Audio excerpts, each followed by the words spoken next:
Hello everyone. तो software engineering का unit third आज करेंगे। कल पेपर है। सिर्फ इम्पॉर्टेंट टॉपिक ही है और यूनिट थ्री से कुछ कुछ टॉपिक छूट गई है जिसको मैंने यूनिट फोर में कवर कर दिया है। तो ये मत कहिएगा कि और कुछ कुछ यूनिट फोर के जो टॉपिक है यूनिट थ्री में है। एक्चुअली जब मैं नोट्स बना रहा था तो टॉपिक्स इधर उधर हो गए थे, उसके लिए सॉरी। यूनिट फोर्थ में यूनिट थर्ड का जो टॉपिक छूटा उसमें हो जाएगा और यूनिट फोर के कुछ कुछ टॉपिक यूनिट थर्ड में है। तो जो सबसे पहला इंपॉर्टेंट जो क्वेश्चन है वही आता है कि व्हाट इज़ साइक्लोमेट्रिक कॉम्प्लेक्सिटी। जितने भी मेथड्स होते हैं वो हमको लिखना पड़ता है साइक्लोमेट्रिक कॉम्प्लेक्सिटी लिखने के लिए कंट्रोल फ्लो ग्राफ। मतलब ये क्वेश्चन एक तरीके से आया हुआ है पीवाईक्यूज में। तो साइक्लोमेट्रिक कॉम्प्लेक्सिटी क्या होता है? एक सॉफ्टवेयर को मेज़र करने का तरीका होता है। सॉफ्टवेयर के मेजरमेंट, उसके परफॉर्मेंस, हर चीज़ को मेज़र करने के लिए इसका यूज़ किया जाता है। जो किसी प्रोग्राम के कंट्रोल फ्लो ग्राफ की कॉम्प्लेक्सिटी को मेज़र करता है। ये क्या करता है, किसी भी जो प्रोग्राम होता है, जैसे कोई प्रोग्राम जो हम लिखते हैं कोड, उसके कंट्रोल फ्लो ग्राफ की कॉम्प्लेक्सिटी, जो भी उसका कंट्रोल फ्लो ग्राफ होता है उसकी कॉम्प्लेक्सिटी को मेज़र करता है कि वो कितना कॉम्प्लेक्स है। ये बताता है कि एक प्रोग्राम में कितने इंडिपेंडेंट पाथ्स हैं, मतलब किसी एक प्रोग्राम में कितने इंडिपेंडेंट पाथ्स हैं, उन सब चीज़ों को ये बताता है। इसको थॉमस मैकएफे ने 1976 में इंट्रोड्यूस किया था। अब इसका यूज़ क्या क्या है? यूज़ है कि मेज़र करता है कोड कितना कॉम्प्लेक्स है। ये बताता है कि टेस्ट केसेस कितने मिनिमम होने चाहिए ताकि हर पॉसिबल पाथ टेस्ट हो जाए। Code quality, maintainability and refactoring decision में हेल्प करता है। अब इंडिपेंडेंट पाथ होता क्या है?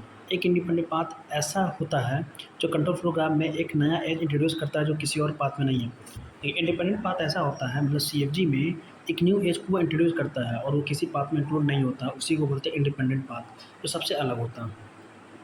अब साइक्लोमेट्रिक कॉम्प्लेक्सिटी कैलकुलेट करने के तीन मेथड हैं। पहला हमारा through graphs, node and edges. ये बहुत इंपॉर्टेंट है और इस पर एक न्यूमेरिकल भी आ चुका है, प्रीवियस ईयर में। चलो, इसका एक फार्मूला होता है कॉम्प्लेक्स, ये टॉपिक क्या था, साइक्लोमेट्रिक कॉम्प्लेक्सिटी जब हम फाइंड आउट करते हैं तो उसका फार्मूला होता है E-n+2p। ये हमारा होता है total number of edge, n होता है total number of nodes, p होता है नंबर ऑफ कनेक्टेड कंपोनेंट्स। जैसे कि कोई ग्राफ है ये, मैंने ये दूसरा कोई एग्जांपल लिया हुआ है। जैसे कोई मान लेते हैं कि चलिए इसी ग्राफ को लेके चलते हैं। इसमें टोटल नंबर ऑफ एजेस कितना है? 1 2 3 4 5 6 7 7 है। और सात एजेस है तो 7 माइनस नंबर ऑफ नोड्स कितने? 1 2 3 4 5 5 है हमारे पास, -5 प्लस। ऑप्शन पी क्या होता है? पी का मतलब होता है जो लूप में है उसको पी बोलते हैं। जैसे 1 2 3, तो हमारे पास 3 इसमें पी है हमारा। तो 2 इंटू 3 सॉल्व करेंगे, 6 और 7 13 -5, इसका आंसर आ जाएगा 8। और ये मैंने दूसरे एग्जांपल से लेके, ये मैंने जो ये वाला है इसको किसी दूसरे एग्जांपल से लेके बनाया था, ये वाला नहीं है इसका। अब डिसीजन पॉइंट की मदद से कैसे करते हैं कॉम्प्लेक्सिटी फाइंड करते हैं? D+1 होता है। डी होता है हमारा नंबर ऑफ डिसीजन पॉइंट्स, जैसे कि वाइल लूप या फोर लूप या कोई भी केस होता है, जैसे स्विच केस, एंड ऑपरेटर और ऑपरेटर अगर यूज़ होता है तो। जैसे मान लीजिए अगर दो है तो सॉरी, अगर टू इफ़ स्टेटमेंट है, जैसे मान लीजिए किसी भी प्रोग्राम में टू इफ़ स्टेटमेंट का यूज़ हुआ है और एक वाइल लूप का यूज़ हुआ है, तो टोटल जो हमारा डी हो जाएगा 2 + 1 3। तो डी हमारा हो गया 3 और सी सी इक्वल टू हो गया 3 + 1 जो भी होता है 4।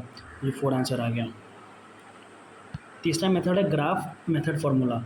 Number of regions in each CFG, मतलब कॉम्प्लेक्सिटी होता है नंबर ऑफ, जैसे मान लीजिए कि ये वाला एक closed area in the control flow graph. Closed area कौन कौन सा है देख लीजिए। इसमें एक पूरा आउटर रीजन है, एक रीजन इनसाइड इफ ट्रू के इसके अंदर है, and one region inside if else false region. मतलब टोटल रीजन इफ कहाँ गया? If false.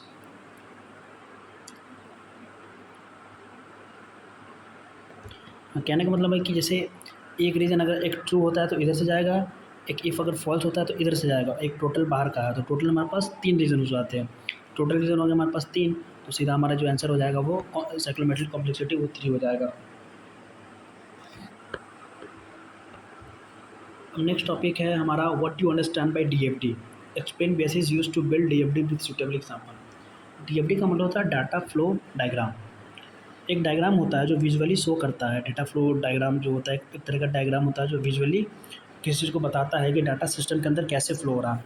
तो डेटा का जो फ्लो है किसी भी सिस्टम किसी भी प्रोग्राम के अंदर कैसे फ्लो हो रहा है, किसी भी सॉफ्टवेयर के अंदर कैसे फ्लो हो रहा है, वो सब चीज़ों को ये बताता है। ये जैसे बताता है कि डाटा कहाँ से आता है, कहाँ जाता है, कौन प्रोसेस करता है, डाटा का स्टोर कहाँ किया जाता है, मतलब डाटा कहाँ पे स्टोर होता है। इसका पर्पस क्या है इस यूज करने का डीएमडी का? सिस्टम को विजुअलाइज़ करना बिफोर कोडिंग, मतलब कोड करने से पहले सिस्टम को विजुअलाइज़ करते हैं। एक तरीके से सिस्टम डिज़ाइन में ये यूज़ होता है। रिक्वायरमेंट एनालिसिस में हेल्प करता है। रिक्वायरमेंट एनालिसिस मतलब जो भी रिक्वायरमेंट हम लिए है उसको एनालाइज़ करने में कि उसके अकॉर्डिंग हमने काम किया है कि नहीं, उसको एनालाइज़ करने में बहुत मदद करता है। डेवलपर्स एंड क्लाइंट के कम्युनिकेशन टूल की तरह काम करता है।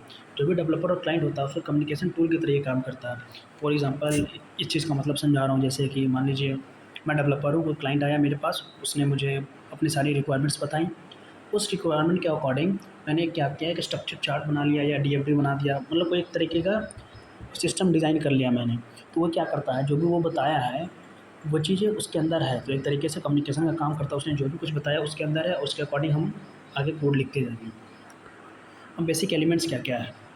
प्रोसेस करने के लिए डाटा को ट्रांसफॉर्म करता है, सिंबल यूज़ होता है, या तो सर्कल, नहीं तो हमारा वो रेक्टेंगल। एक्सटर्नल एंटिटी क्या होता है? सिस्टम के बाहर से डाटा भेजना या रिसीव करना। एक्सटर्नल एंटिटी का मतलब सिस्टम के बाहर से डाटा भेजना या रिसीव करना। सिंबल यूज होता है स्क्वायर, और इसमें भी उसमें हमारा होता है वर्टिकल हॉरिजॉन्टल, इसमें सॉरी वर्टिकल रेक्टेंगल, इसमें होता है हॉरिजॉन्टल रेक्टेंगल। फिर डाटा स्टोर करने के लिए कहते हैं जहाँ डाटा स्टोर होता है टेम्परली और परमानेंटली, जहाँ पे भी स्टोर करता है। सिंबल हमारा यूज़ होता है ओपन रेक्टेंगल और वन साइडेड ओपन रेक्टेंगल। जैसे कि database file ledger. Data flow, data का मूवमेंट शो करता है, इसको एरो से डिनोट करते हैं।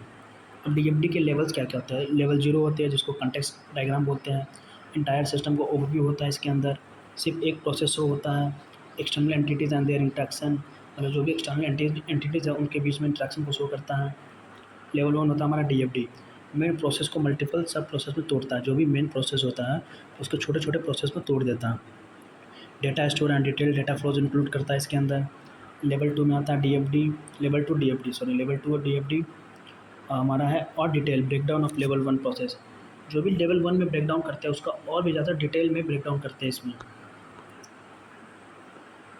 अब एग्जांपल है जैसे कि एक फूड ऑर्डरिंग सिस्टम है, कैसे कैसे डेटा का फ्लो हो रहा है। ये जो टॉपिक है स्ट्रक्चर चार्ट यूनिट 4 का है, इसी में कवर कर रहा हूँ। What is structure chart? Explain different basis blocks with suitable chart and example. Structure chart एक हायरार्किकल डायग्राम होता है। एक हायरार्किकल डायग्राम होता है। हायरार्किकल का मतलब क्या होता है? ऊपर से फ्लो होते हुए आती हैं चीज़ें, मतलब हर चीज़ को एक्सप्लेन करते हुए यहाँ पे क्या होगा, यहाँ पे क्या, यहाँ पे क्या, यहाँ पे क्या। हायरार्की एक शो करता है।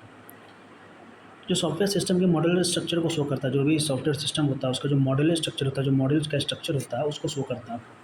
इसमें पूरा प्रोग्राम टॉप डाउन अप्रोच के से ब्रेक डाउन किया जाता है। टॉप डाउन मतलब ऊपर से नीचे की तरफ आते हैं और उसको पूरा ब्रेक किया जाता है छोटे छोटे मॉड्यूल्स में और सब मॉड्यूल्स में।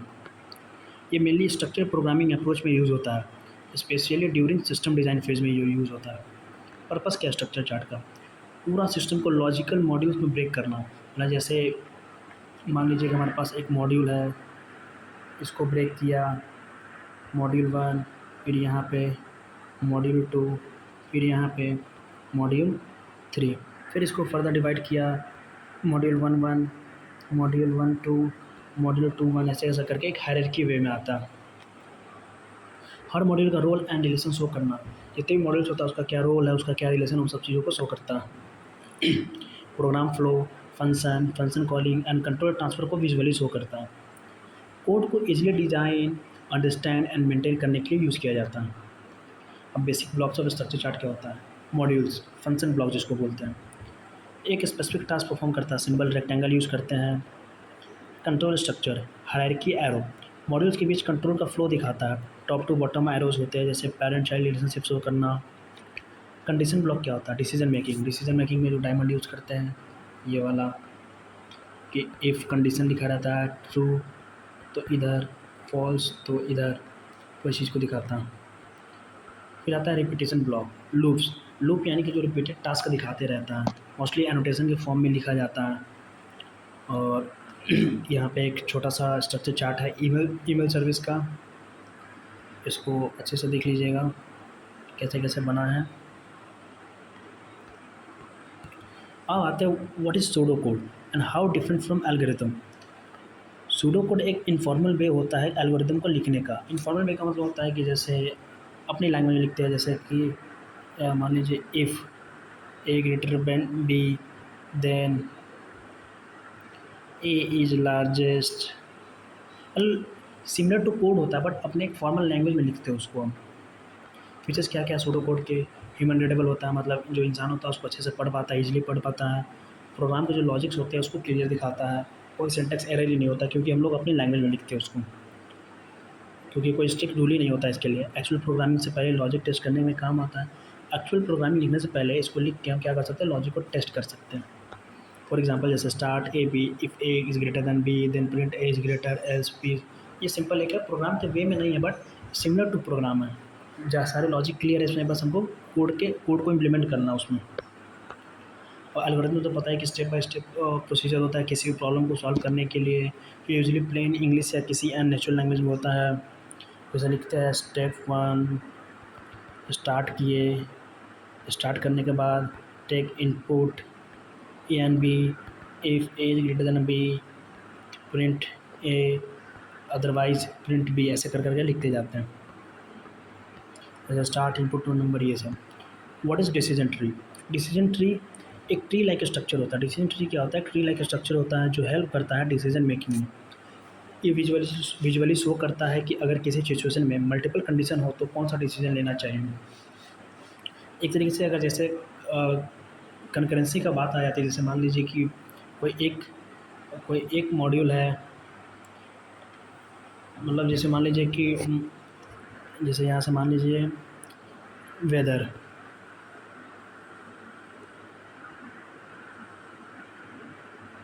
गुड,